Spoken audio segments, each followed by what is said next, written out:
All right, everyone, welcome to the LinkedIn Lead Machine Workshop. I'm really glad to have you here with me today. And I've really tried to make this workshop short and sweet because most of this is going to be about implementation. So I've created all the assets that you're going to need. I'll be sharing them with you. And let's just dive in. By show of hands, who here feels like they have optimized their LinkedIn profile? All right, we got a couple. Oh, And yeah. who is already using LinkedIn for reaching out to prospects? Okay, Some, occasionally. And that leads into my next question. Who is doing that in a really organized way of creating a prospecting system? Okay. Or you're not organized. You can put the thumbs down, be honest. All right. And that's really what the foundation of this process is, because about consistency, planting those seeds and doing the follow-ups. And the foundation of your LinkedIn outreach is going to be, of course, what people see when they click to your profile. So I'm going to go ahead and share my screen. All right. Can you see my slides? Yes. yes. And we're talking about generating high ticket drone service leads using LinkedIn.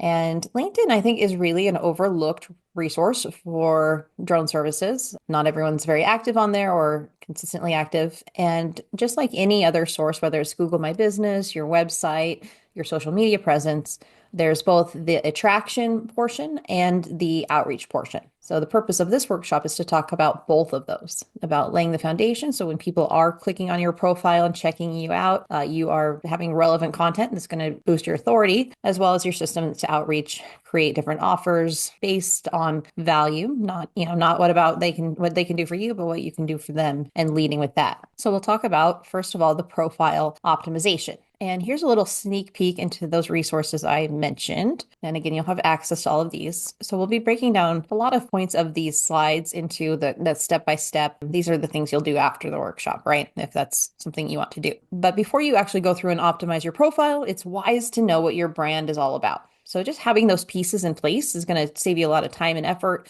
and make sure that things look consistent across the board. So knowing having your logo ready, your tagline, knowing what colors and typography you want to use, those are going to be helpful when you're creating your banner and later in creating proposals and just general outreach. So there'll be some different key points to think through in here and guidelines as far as image sizes, etc. Who here has done a brand kit and feels like they were really consistent with how they're presenting their brand in a professional manner? And Yep. that's easy, right? We kind of just start by winging it and then things grow and kind of backtrack and try to figure it out. So this is just an asset to help you get those things in place when and if you have the interest or time. And the biggest thing is creating your professional headline. And this is really where you're wanting to speak to your target audience. And in past workshops, we've talked about, wanting to be the drone person for a specific thing. And that's where this really comes into play because you can't be speaking to everyone with this headline.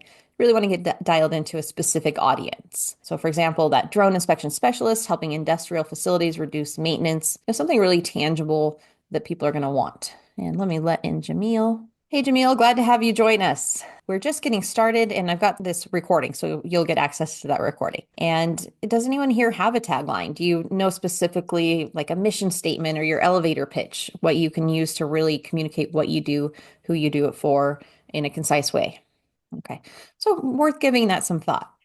And here are some different templates that you can use if you do want to get that dialed in. So your drone service type, expert helping whatever industry achieve specific results. So it's just a little mix and match. You can put in, little mad libs of basically your business and your values. And this also goes into, not only your services, but also problem solving template, some information about how you can fill out your about section, as well as problem solutions and proof points, whatever makes sense for you, and then putting in your services. So this is a pretty helpful, I think, resource to get started if you are really struggling to think of that initial content. This also has some outreach templates for communication. And when you're creating that banner, there are a couple different approaches. If you want to, again, this kind of ties into who you're talking to, what is going to be attractive to them. That could be professional drone shots. It could be before and after results. If you're doing monitoring, for example, or a visual representation of your value. I tried to put these in order, but then it just did whatever it wanted with them. So here we are. So here are some examples where you could do for industry, a couple different options on your banner image. You could have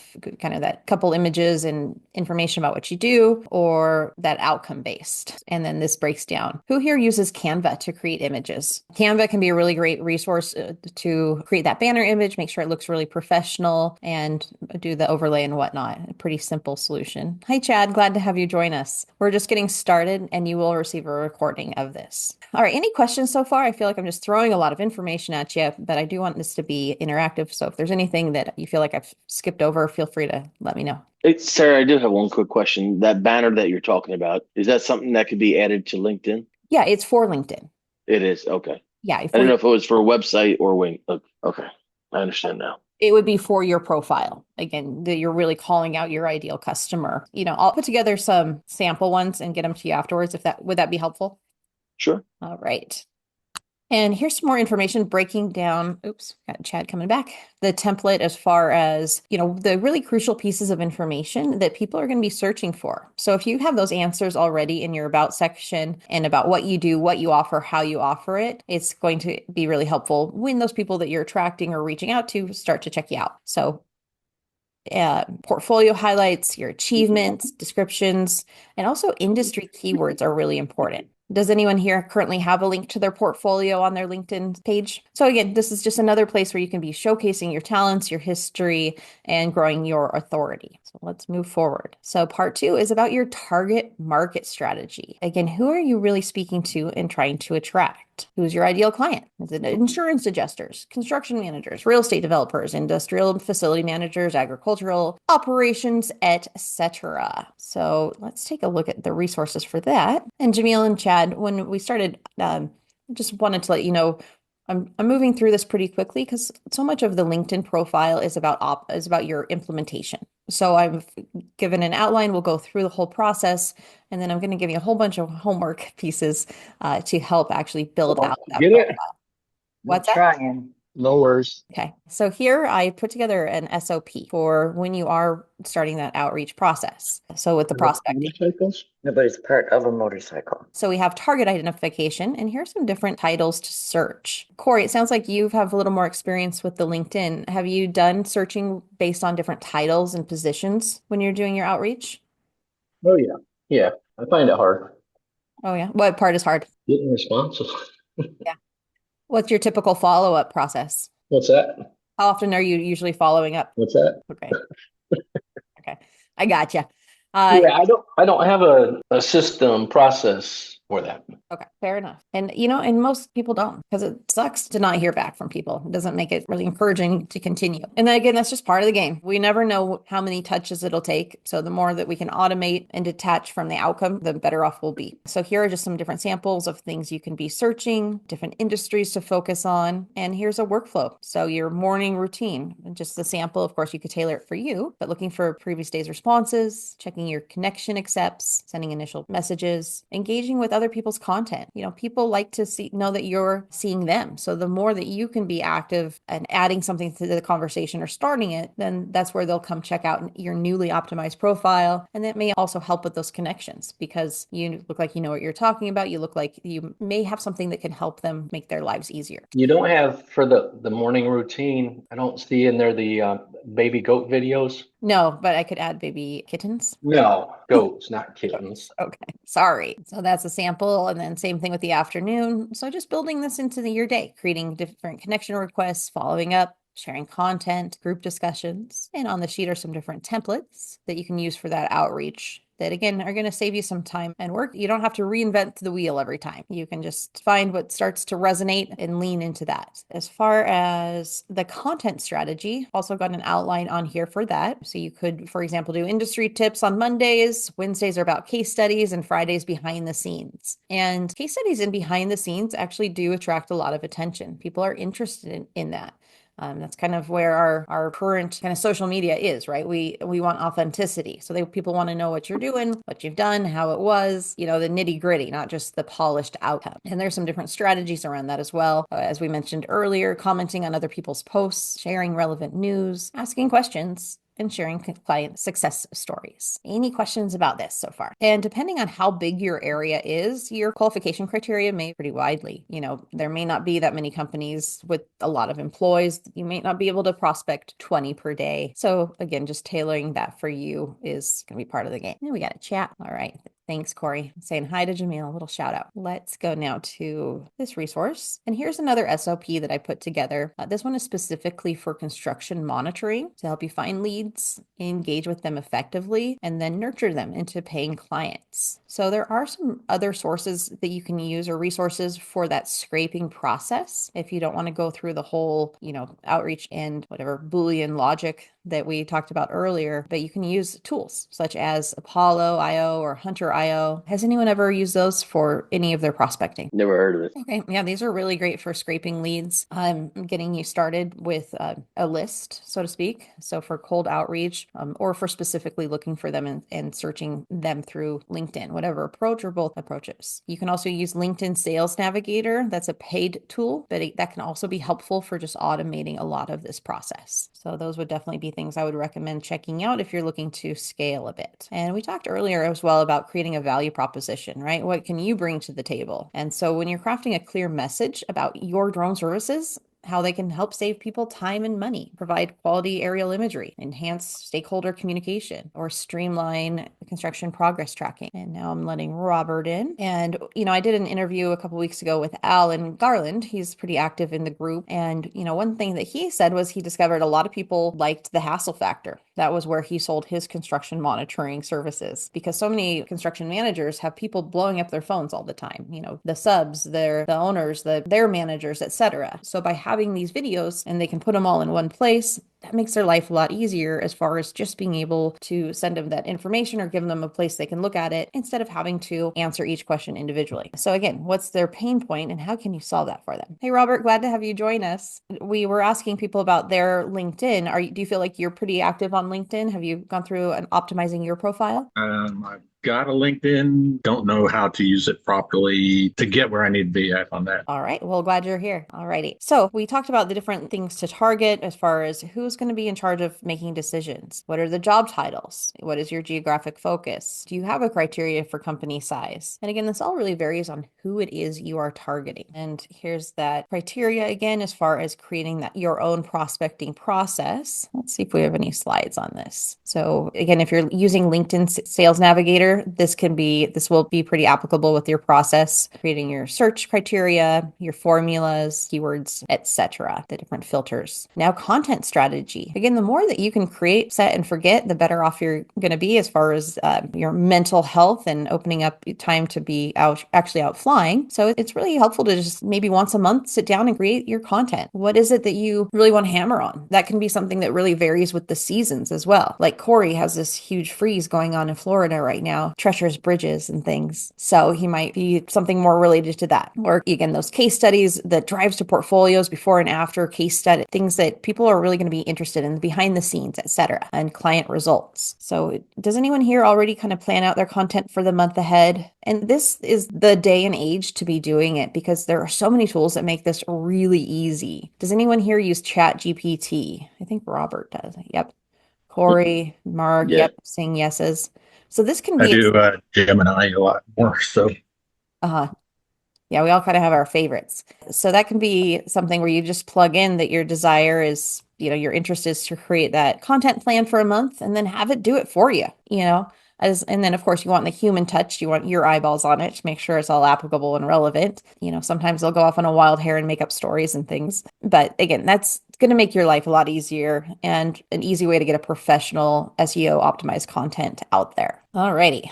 So let's talk here about those different post types. And again, this is something you can plug into ChatGPT or whatever your preferred AI is. The before and after, project workflows, client testimonials, industry tips, and problem solution stories. And that's where, again, if you're asking for reviews throughout this process as well, that can be really great content for these posts. because if people are saying wonderful things about you, that's the social proof. That's going to be really powerful in attracting new clients. Here are some sample posts for various industries and target audiences, as well as an SOP as far as how you follow up and engage. So make sure you are responding to comments, engaging with people. You could share mini case studies, and we'll talk more about that in a little bit. And you can even be tagging relevant industry leaders. So this is more of a organic, non-salesy way of getting your name, your brand, your services in front of the people that you want to be doing business with. So here's an example case study using some kind of industry standards. You could do facility maintenance, scripts here, construction monitoring, and here's an SOP for creating the actual content. So this depends on, if you really want to get this granular in creating a case study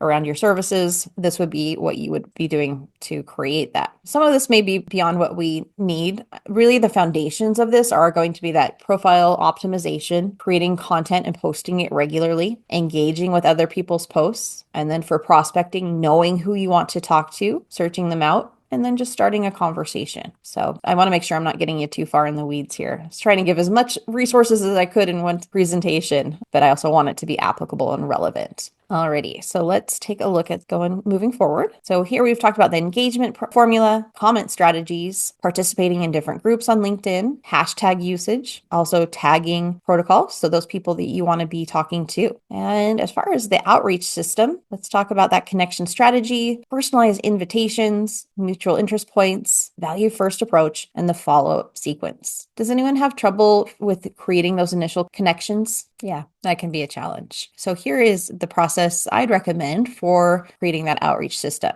So your daily target, again, the example here is 20, can definitely vary on what your personal goals are, your industry, and your area. This is how you would use Sales Navigator to search, your filter criteria, examples, and how you might want to score. So you score their profiles and information so you can decide who to prioritize. Phase 2 is the connection strategy. So just building those connections, see what they're talking about, see what you can engage on, leave a positive comment, what can you congratulate them on? And then you're talking about what you do as well as something that may interest them, a little bit of FOMO. And then here's a follow-up sequence. And again, with Sales Navigator, you can set up these sequences so that it's doing that nurture for you. So using these tools can be helpful, or you could just make that part of your SOP after your coffee. You're sending these follow-ups and tracking where people are in the process. And when you are getting responses, and you will, if you're doing this consistently and also doing the other points where you're building your authority on here, you are going to be getting responses. My recommendation would be to set up a quick meeting. We're trying to work towards just building a real, authentic face-to-face relationship with these people. So learning about their companies and what you can offer, what's relevant to them, and what's interesting. Again, if you want to get really into this, depending on how big of a whale this client could potentially be for you, you could go so far as creating what we call an ROI calculator. Again, where you're presenting on the value you're bringing to them. So those are the specific templates. We'll look at those again in a moment, but I want to find the ROI here for you. Has anyone gone through that process of actually looking at what your services are going to be doing as far as saving your potential clients time or money? Yes, but it's still a hard sell. Yeah. Question on that, Jamal. Yeah, as far as what you're saving them, how are you determining that? Well, depends on the industry, right? So you can you can determine that based on them. A lot of it is kind of figuring out where they're at. And then, so for me, I do a lot of thermal roof inspections. So I'm able to delineate what the market charges for a complete roof tear off and what that would cost for their specific facilities, and show them, what they're saving. If I can tell them that 25% of the roof is all that needs to be fixed. So you're giving them somewhat of a figure, not just a generality. I could save you money. It depends. Sometimes it's a little bit of both. And it's a little different, isn't it, with like the roof where there's a real physical cost to replacing part versus all of it, right, Jamil? Correct. So like to get into like facade inspections, right? So I do facade inspections. One of the things that I point out to structural engineers and owners of buildings is that if you're going to do it the manual old fashioned way, it could cost between $30,000 to $50,000 and take 3 weeks to 8 weeks to do. Whereas I can do it in a day or two and save you 75% of that cost. So yeah, that would be pretty compelling, saving 70% of the cost. Here's some ROI calculators you can use for different industries, whether that's inspection, monitoring, etc. That also talks about safety savings. So again, whatever kind of points you want to lean into, you can find an angle. And I think that the more tangible you can and more specific you can get, the better, the more powerful that is. All right. And so we've kind of already talked about some of this with that connection strategy, specifically using some tools can be helpful, or searching for really specific industries, positions, activity, etc. Making sure you're personalizing your invitations and your outreach. Here are some specific message templates. Again, you'll have access to these. And here is one, for example, that says, helping reduce cost by 40%. And that is an industry kind of number, but you can search for your area and learn more. Again, the more knowledgeable you are, the more it's going to make sense to them. Case studies can be helpful if you have those, and you can use other ones as well. You could say, instead of I just helped, if you haven't, you could say industry standards show that implementing this can have these results. There may be other examples online, other companies, something that you can use to use an example, even if it's not your personal example. I'm always encouraging being transparent about that. Here are some sample outreach templates for construction management, for commercial real estate, for insurance adjusters, and here's some information on a monthly content calendar.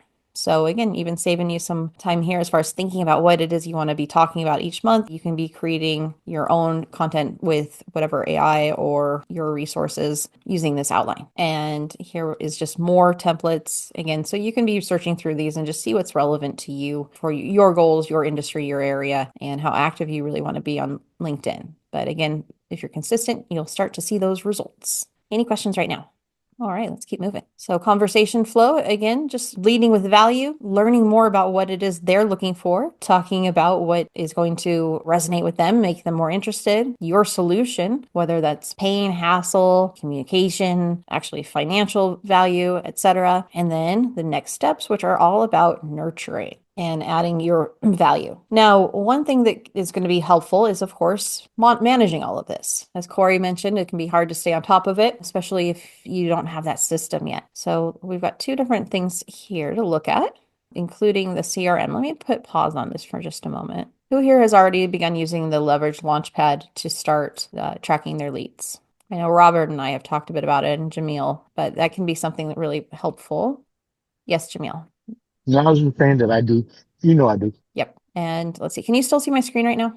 Yes. Yes. So there's a process that we can use for following up with our leads through Leverage Launchpad. Hey, Jamil, Corey here up in Jacksonville. So are you using the 3E to do your facade inspections? Yes, sir. That is the greatest. I haven't found anything better than that right now. I'm using the 3E with RTK. It is phenomenal. Now, are you using just the DJI stuff or third party? I'm using DJI. I tried hammer missions for a little bit, but DJI's actually works better. The slope and the new I forget what it's called, but the new functionality they work really good. Now, is this for high-rise apartments that fall down? Yes, that's what I've been doing it for because they just instituted a FIST program here in Florida after that high rise that collapsed in South Florida. Yeah, that's what I've been doing. I just did a high rise down in Miami. How do you find that works with your RTK and emissions and Wi-Fi interference and all that? Miami it was downtown Miami. That was a nightmare to get done just because of, like you said, interference connecting to RTK. It was crazy, but I managed to get it done, and the structural engineer loved the deliverable. So it was useful. Like I said, they were able to turn around because it was a 10-story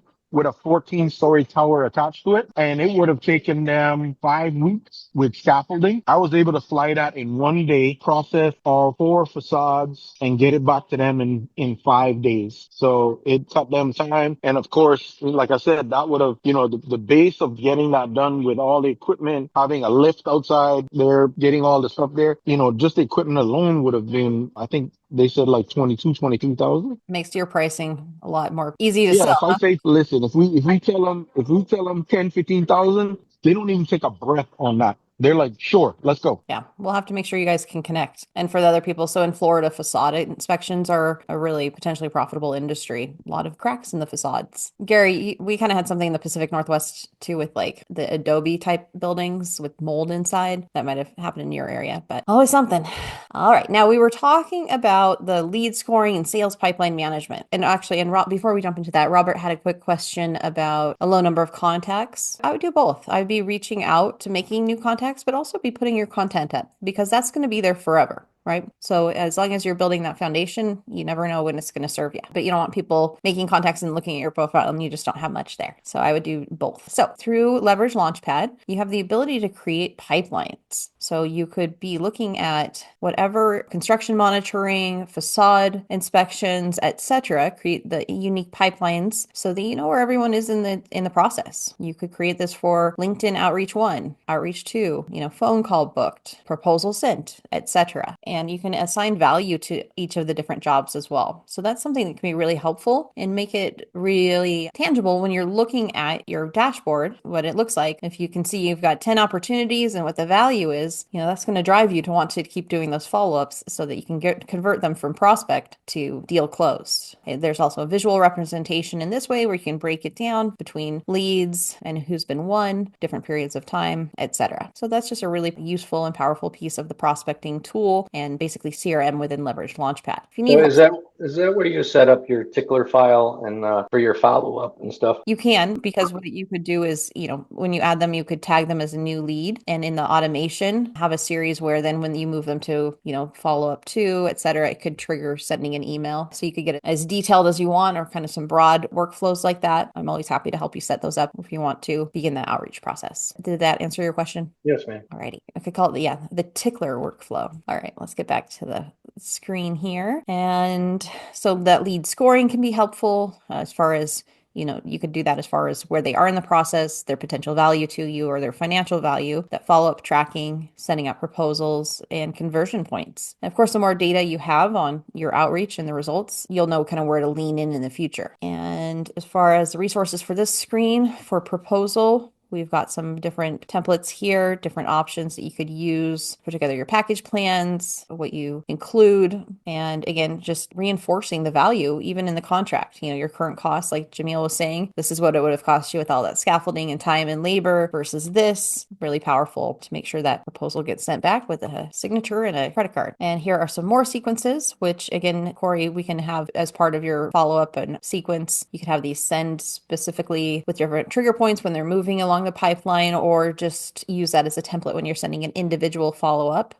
These ones are specifically tailored to actually sending out proposals, and even if you get ghosted. So got something you can just copy paste, tailor a little bit, and you're good to go. Here's one for value addition. Here's how to address if they need to think about it, social proof, testimonials, the problem focused check-in, and again, staying present even if they're not ready. That they weren't ready then, but they might be ready now. Staying top of mind in a way that's again non-pushy, delivering more on values. This is something that's useful for them, not just, hey, can I do this for you now? This can also be helpful when you have a newsletter with staying top of mind. And that is also something you can be automating through Leveraged Launchpad. And then, of course, the long-term nurture, which is where that newsletter would set in. You can address those specific concerns or things that you're hearing from people during your LinkedIn conversations or other outreach. The more that you can be really addressing what's going on in the industry right now, of course, the more interesting that will be to your prospective audience. And you can even be creating different guides that can help them to understand different situations, navigate them, or understand the value of drones in their applications. So we talked about relationship building, long-term nurture, and then the next steps would really be looking then for referrals, looking at different partnership options and becoming that industry near authority. This is again where, like Robert was asking, what comes first, the